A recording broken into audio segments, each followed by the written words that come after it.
Hello YouTubers and Native American flute players in particular.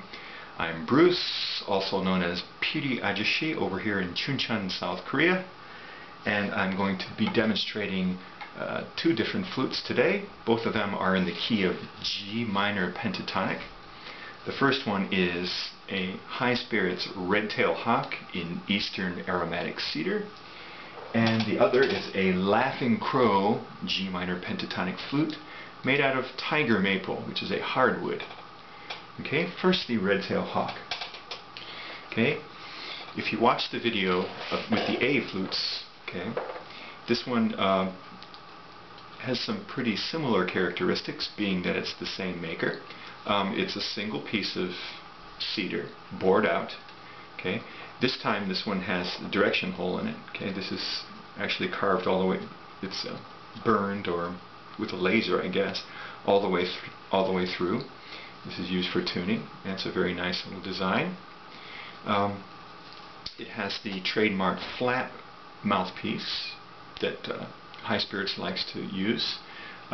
Very useful for doing effects with your tongue, because you can put the flute right up against your mouth flat. Okay,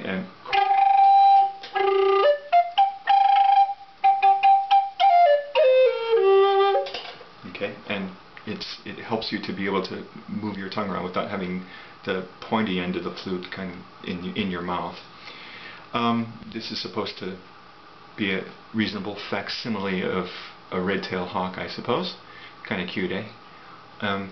This little leather tie is a feature of High Spirits flutes, and the purpose of this is for when people are starting out playing and playing the pentatonic scale. If you remember, when you're doing that, this fourth hole up from the bottom should remain closed at all times. Now, for people who are just starting out, having this nice little leather tie here is a very helpful thing, because it's easy to forget before you're training your fingers. It's easy to forget and lift that finger accidentally. So this kind of keeps it covered for you and does a little of the work. It's really, in effect, like having a 5-hole flute as opposed to a 6-hole one. And what you can do later then, if you decide you want to expand and put some sharps and flats or play different scales, you can just slide that back. Okay, and this other tie here is just ornamental. It looks like elk leather. Okay, Eastern aromatic cedar. And let me toot on this one more time for you.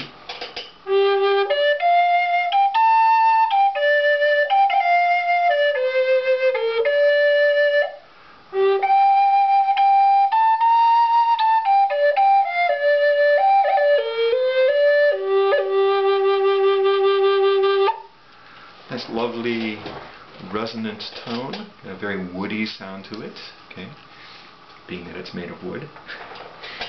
Okay, and this one sells for $165. Okay, the comparable flute to that from Laughing Crow, okay, made of the same kind of wood, Eastern aromatic cedar, sells for $170, so they're virtually the same. However, this particular flute that I have here is made of tiger maple, which is a hardwood, and it's a kind of specialty wood. I'm hoping you can catch the effect. I might not be sitting correctly in the light here, but it's quite beautiful, and it's appropriately named. It looks like tiger stripes. Okay, this flute is routered out inside. It's split, which is the traditional method, and then glued together, and it's flared on the end. This is a Laughing Crow trademark. Okay, the coating on the outside is actually urethane, and it's quite durable. The whole idea of that is to protect from ultraviolet rays. And there's also a cabochon here, okay, for decoration. And you'll notice the Laughing Crow mouthpiece is tapered. And the mouth hole is slightly smaller in diameter than the High Spirits flute. Okay, let me show you the difference. Okay, can you see? Now, some people who play High Spirits flutes will say that because of this larger hole, that can lead to problems with moisture and what's called wet out. When you're playing the flute and the moisture from your breath causes the wind mechanism here, the sound hole, to become blocked. So when you have, what you do in that case is you put your finger in front of the hole and blow out, and then you shake the flute out like this on the ground to get rid of the excess. Okay. Now Old Del Board says that a way around that is to play the flute with the flute against your lip and your upper lip covering, okay, covering half of that hole. So you can, in effect, you're closing it off, doing this, instead of, you don't hear any noticeable difference in the sound, but it's reducing the airstream a little bit, and thereby the idea is it's reducing the potential for the wet out. Okay, wet out is a problem with any wind instrument. Okay, back to this. Okay, let's listen to what it sounds like.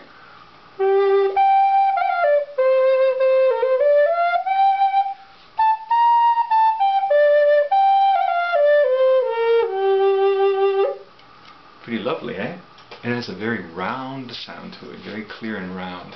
Okay, let's listen one more time and I'll try to give you a direct comparison here.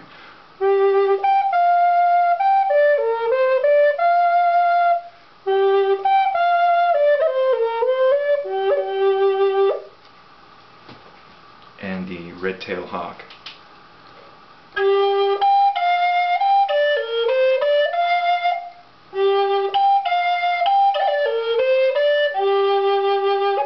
You notice when I'm tonguing, the notes are articulate here. You can hear them. There's a little crispness. That tin. You can hear it. And I do the same thing with this flute.